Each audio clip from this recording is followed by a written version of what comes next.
ఉత్తరప్రదేశ్లో జరిగిన అత్యాచారం అత్యంత కిరాతకంగా ఒక అంగన్వాడీ సహాయకురాలిని హత్య చేయడం అనేది జరిగింది.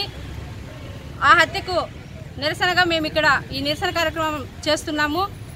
ఆమెపై జరిగిన అత్యాచారాన్ని నిరసిస్తూ అంగన్వాడీల పట్ల అనే కాకుండా మహిళల పట్ల కనీసం గౌరవం అనేది కూడా లేకుండా, చిత్తశుద్ధి లేకుండా ఒక గుడిలో పూజారి ఈ విధంగా చేసి చంపడం అనేది చాలా దారుణం.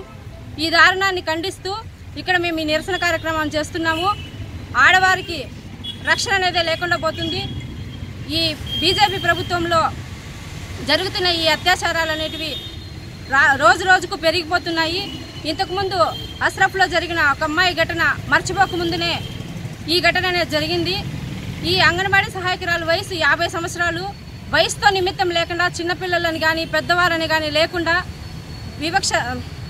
విచక్షణ రహితంగా ఆమెను చంపడం అనేది జరిగింది. ఇలాంటివి పునరావృతం కాకుండా ఆ దోషులకు వెంటనే శిక్షించాలని, ఉరితీయాలని మేము కోరుకుంటున్నాము.